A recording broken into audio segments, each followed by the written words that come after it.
Hello and welcome to Pro-Life Primetime News. Today is Friday, May 31st. I'm Leslie Palma.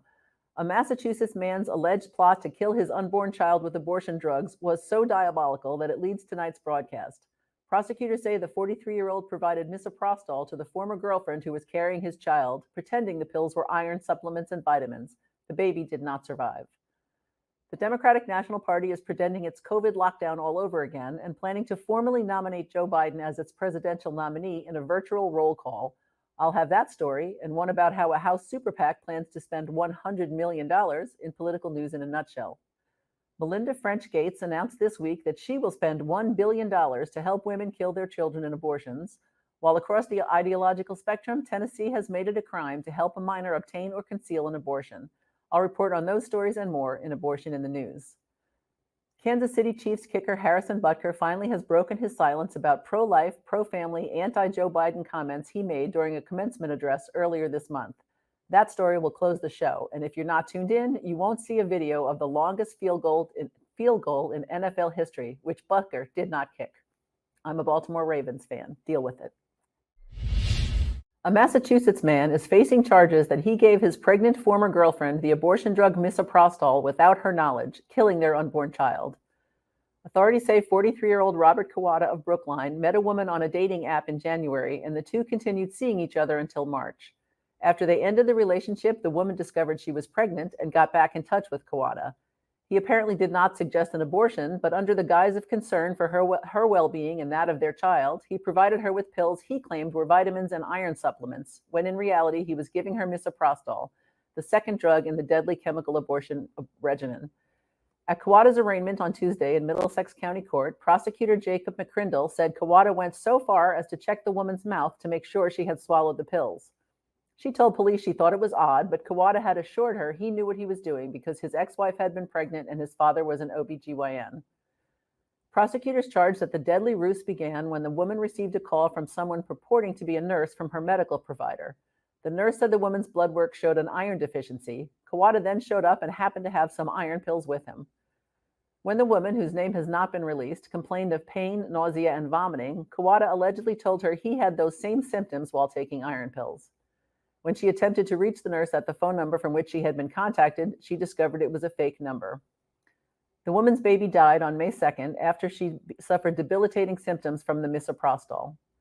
Kawada has been charged with poisoning, assault and battery with a dangerous weapon on a pregnant person, and assault and battery on a household or family member. He was ordered held on $100,000 bail and must wear a GPS tracking device and stay away from his victim. The Massachusetts Supreme Court last year ruled that an unborn child who has reached viability is a person under state law, and that someone charged in the murder of a pregnant woman with carrying a viable fetus can be charged with 2 counts of homicide. That law apparently does not apply in this case because the mother was not killed. Last week, I reported on a new law in Louisiana that makes it a crime to possess the chemical abortion drugs mifepristone and misoprostol, making it harder to obtain the drugs and heaping hefty fines and jail time on those who have obtained them without a prescription. Lawmakers in the pro-life state said that reclassification was needed to protect mothers from being given the drugs without their knowledge or consent. The Massachusetts case is just the latest among many, many cases of reluctant fathers with murderous intent slipping their partners deadly drugs designed to kill their babies. Democrats are making plans to nominate Joe Biden as their nominee for president in a virtual roll call to take place weeks before their August convention in Chicago. The Democratic National Committee said Biden and Vice President Kamala Harris will be nominated in the same way they received the party's nod in 2020 when the in-person convention was moved online by the COVID pandemic. This year, the committee is worried about pro-Hamas protesters disrupting the Chicago convention, and they want to ensure their candidates appear on the Ohio ballot, whose August 7th deadline to place candidates on the document falls before the August 19th through 22nd convention. President Donald Trump won Ohio in both 2016 and 2020. This year, there's also a high-stakes race for the U.S. Senate in Ohio, pitting Democratic incumbent Sherrod Brown against Trump-endorsed Bernie Moreno, a blockchain entrepreneur. In an exclusive report, the Wall Street Journal reported on Wednesday that Democrats had hoped Ohio would resolve the calendar issue, but when state Republicans refused to play along, Democrat Party Chair Jamie Harrison declared that Democrats will land this plane on our own. The party's Rules and Bylaw Committee is expected to vote June 4th on the proposed changes that would allow for the virtual vote. The full committee then must approve the proposal. Pro-lifers often point out the abortion extremism of the Democrats, but often they do it themselves.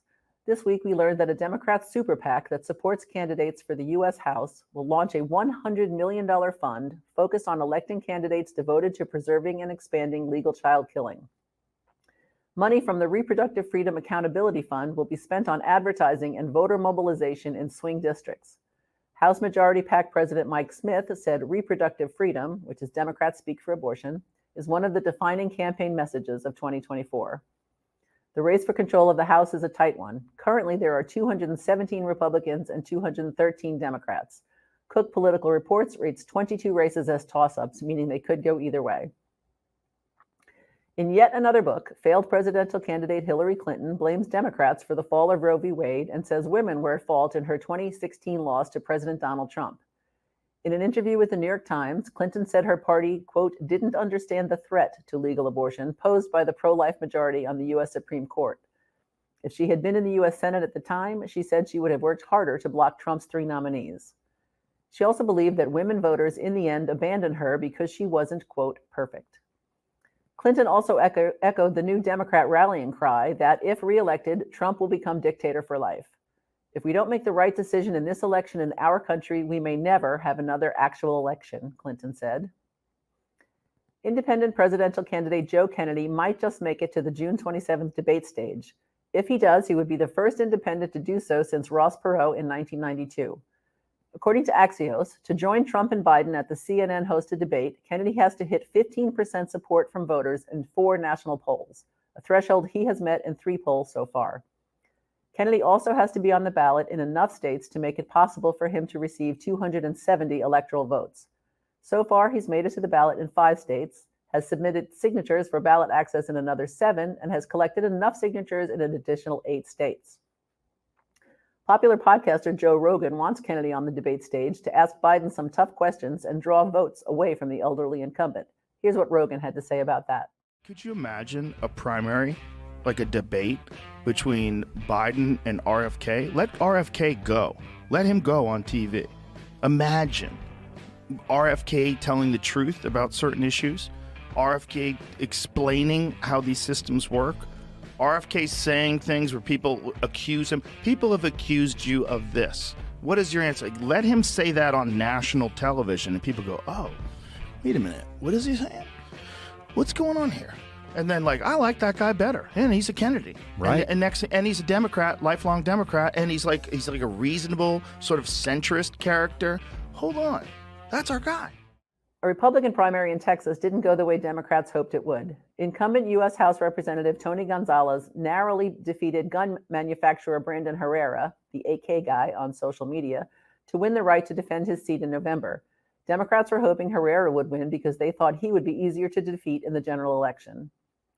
In another race whose outcome could impact control of the House of Representatives, Navy veteran Jay Furman beat rancher Lazaro Garza for the right to challenge Democratic incumbent Henry Cuellar, the only openly pro-life Democrat in Congress.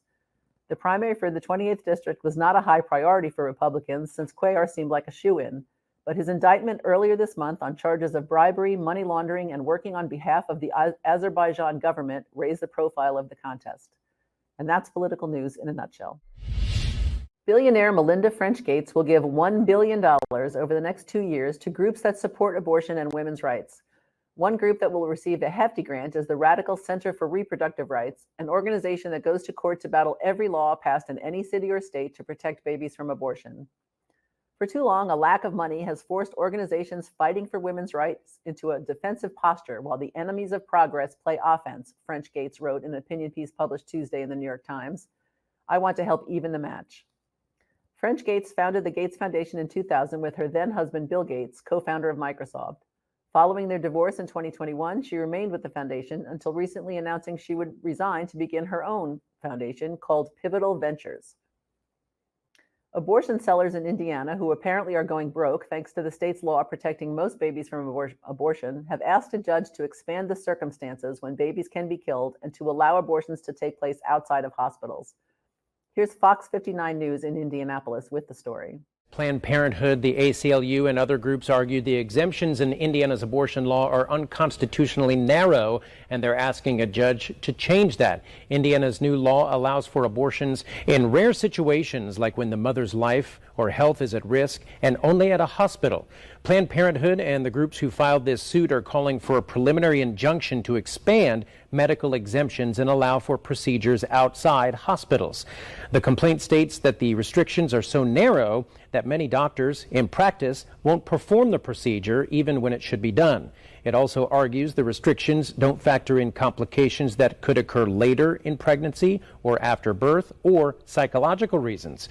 A statement from the plaintiff said, drafted in a breakneck special legislative session in 2022, the law's exemptions were intentionally made as narrow as possible to appease state legislators arguing for a ban with no exemptions. Attorney General Todd Rokita's office calls the claims vague and hypothetical. It is not enough to hypothesize, that circumstances could arise that could produce a constitutional violation, but all plaintiffs have are hypotheticals, leaving them unable to describe a specific, narrowly tailored injunction. Now, it's worth noting that while this suit was filed in Monroe County, a heavily Democratic county, it's being heard by a Republican special judge who was brought in from nearby Owen County. That trial gets underway this morning. Zach Myers, Fox 59 News. Tennessee Governor Bill Lee on Tuesday signed a law making it a criminal offense for an adult who is not the parent or guardian of a minor child to assist her in concealing or obtaining an abortion. The Underage Abortion Trafficking Act passed with overwhelming support in the House and Senate before being sent to Lee. Sponsors of the law say it is a parental rights bill to protect minors from being taken for invasive surgery or given dangerous abortion chemicals without their parents' knowledge or consent. As you may recall, this Project Veritas undercover video released in December 2023 showed a Planned Parenthood employee in Kansas City, Missouri, admitting to helping underage girls get to Kansas for abortions. How old is she? She's 13. Her parents don't know yet. Yeah, so we don't do them here, but we don't do them in Missouri. It's illegal. But we do have, I can give you a packet of the 2 locations that do it in Kansas. They have people that'll come pick them up. They have people that pay for the whole thing. Yes, I would call them and tell them what the situation is. They're going to help you with that. All within Planned Parenthood? Mm-hmm. Doesn't matter if the school agrees or not. We say that she was at the doctor, and we can cut off our letterhead so it doesn't even say where she was. Trust me, this is not our first rodeo. How many times do you do this a year? What, like abortion? Girls coming out of the state, yes. Oh, every day. We get, yeah. Every day. Every day. Mm-hmm. Because we set up hotels for them. We set up every day. We never tell her parents anything. She's an adult on our clinics. Project Veritas recently set out to investigate Planned Parenthood and their actions pertaining to abortions in a post-Roe v. Wade country. Most states have trigger laws that immediately went into effect following the Dobbs decision in the Supreme Court made in June 2022. Is she wanting that termination, or she just I mean, I'm trying to look into it, but yeah, they'll do it in the county. Her parents don't know yet. Yeah, so we don't do them here, but we don't do them in Missouri. It's illegal. But we do have, I can give you a packet of the 2 locations that do it in Kansas. That'd be so great. No, thank you. In this particular interview, the journalist met with LaShawna, who is the managing director at one of a few Planned Parenthood offices in Kansas City, Missouri. It's not a stretch to imagine Planned Parenthood breaking the law this way in other states. And finally, the Amarillo City Council is continuing to postpone a vote on a petition approved by city residents that would adopt an abortion travel ban in the Texas Panhandle city. If the council finally votes on and rejects or heavily amends the petition, pro-lifers will try to put the issue before voters in November. The abortion travel ban is part of the sanctuary city movement that has seen nearly 70 towns, cities, and counties declare themselves abortion-free. Since Texas itself is now almost totally abortion-free, some border towns have passed travel bans to prevent women and girls from traveling through their municipalities to head out of state for abortions. Amarillo is not on the border, but it is just 139 miles away from abortion-friendly New Mexico. And that's Abortion in the News. Kansas City Chiefs kicker Harrison Butker spoke out for the first time this week about pro-Catholic, pro-life, and anti-Biden comments he made in a May 11th commencement address that provoked nationwide controversy.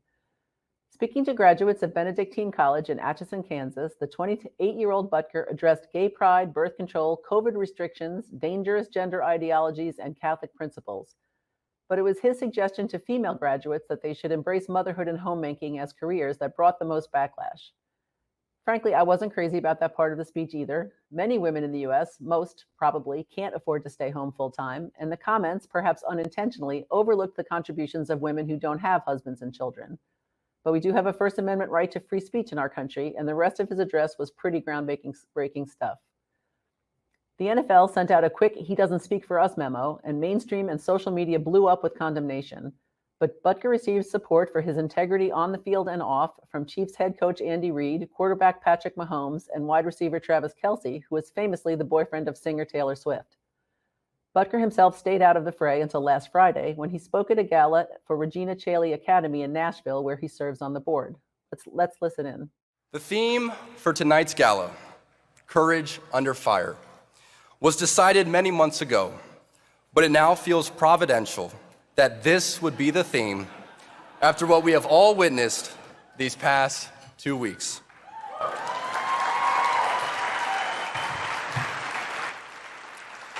If it wasn't clear that the timeless Catholic values are hated by many, it is now. Over the past few days, my beliefs, or what people think I believe, have been the focus of countless discussions around the globe. At the outset, many people expressed a shocking level of hate, but as the days went on, even those who disagreed with my viewpoints shared their support for my freedom of religion. In my 7 years in the NFL, I've become familiar with the positive and negative comments, but the majority of them revolve around my performance on the field. But as to be expected, the more I've talked about what I value most, which is my Catholic faith, the more polarizing I have become. It's a decision I've consciously made and one I do not regret at all. If we have truth and charity, we should trust in the Lord's providence and let the Holy Ghost do the rest of the work.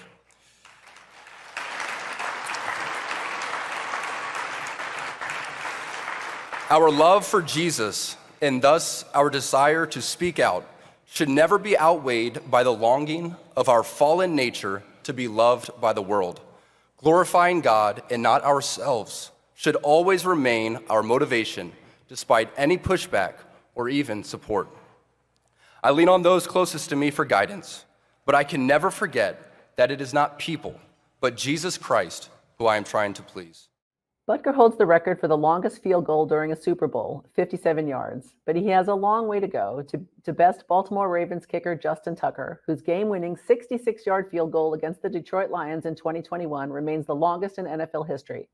Tucker is also the most accurate kicker in the NFL and, like Butker, a devout Catholic. And because I'm a Ravens fan, and a Justin Tucker fan in particular, I'll close with a clip of that record-making field goal. With 3 seconds to play.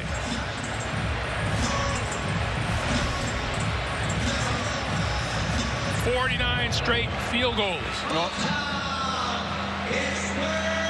Well, this is the guy you want, Greg. If you're in this situation, I can't think of a better option. This is for an NFL record 66 yards.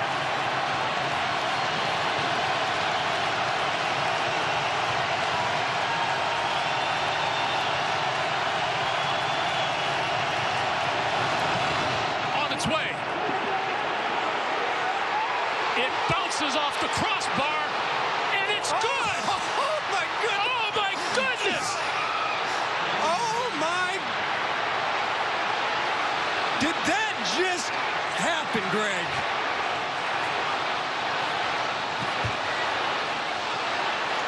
What a kick!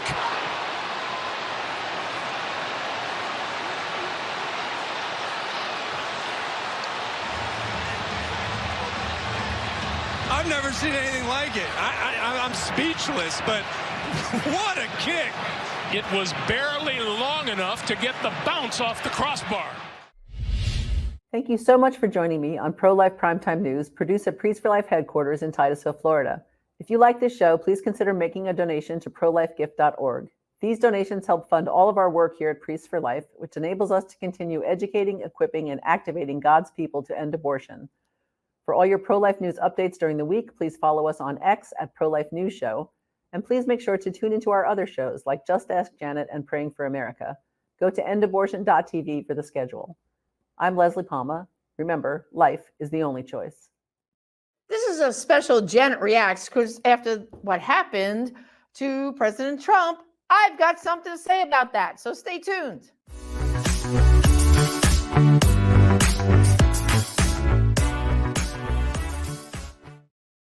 Well, hello, Janet Morana, Executive Director, Priest for Life. Normally I react on Tuesday mornings, but guess what? This is so important. I have to react tonight, Friday night. I can't wait. Okay, so here we go. America is in distress. We're going to look at this quick clip, but then besides doing what some people are doing about being in distress, I'm going to give you some action we can do to fight back. So watch this clip. And touch the sound of silence. And in the naked light I saw 10,000 people maybe. People talking without speaking. Well, brothers and sisters, first of all, let me just explain this to you, all right? America in distress. Some of you might be saying, oh, wait, you're disrespecting the flag. Oh, you shouldn't be doing it, turning it upside down. I have to tell you truthfully, that was my first reaction when I saw this. I was like, oh, but what about the soldiers? You know, went to war and this and that. But then I looked further, and this is a legitimate thing that should be done when America is in distress, which means it's in danger, both our government, our constitution, our political system, and our judicial system. So with all that said, I think we're in distress because the trial sham that we saw in New York, listen, I'm a New Yorker. I get it. All right. But that trial was absolutely wrong. Why? The judge should have recused himself. Why? He voted and supported President Biden in 2020.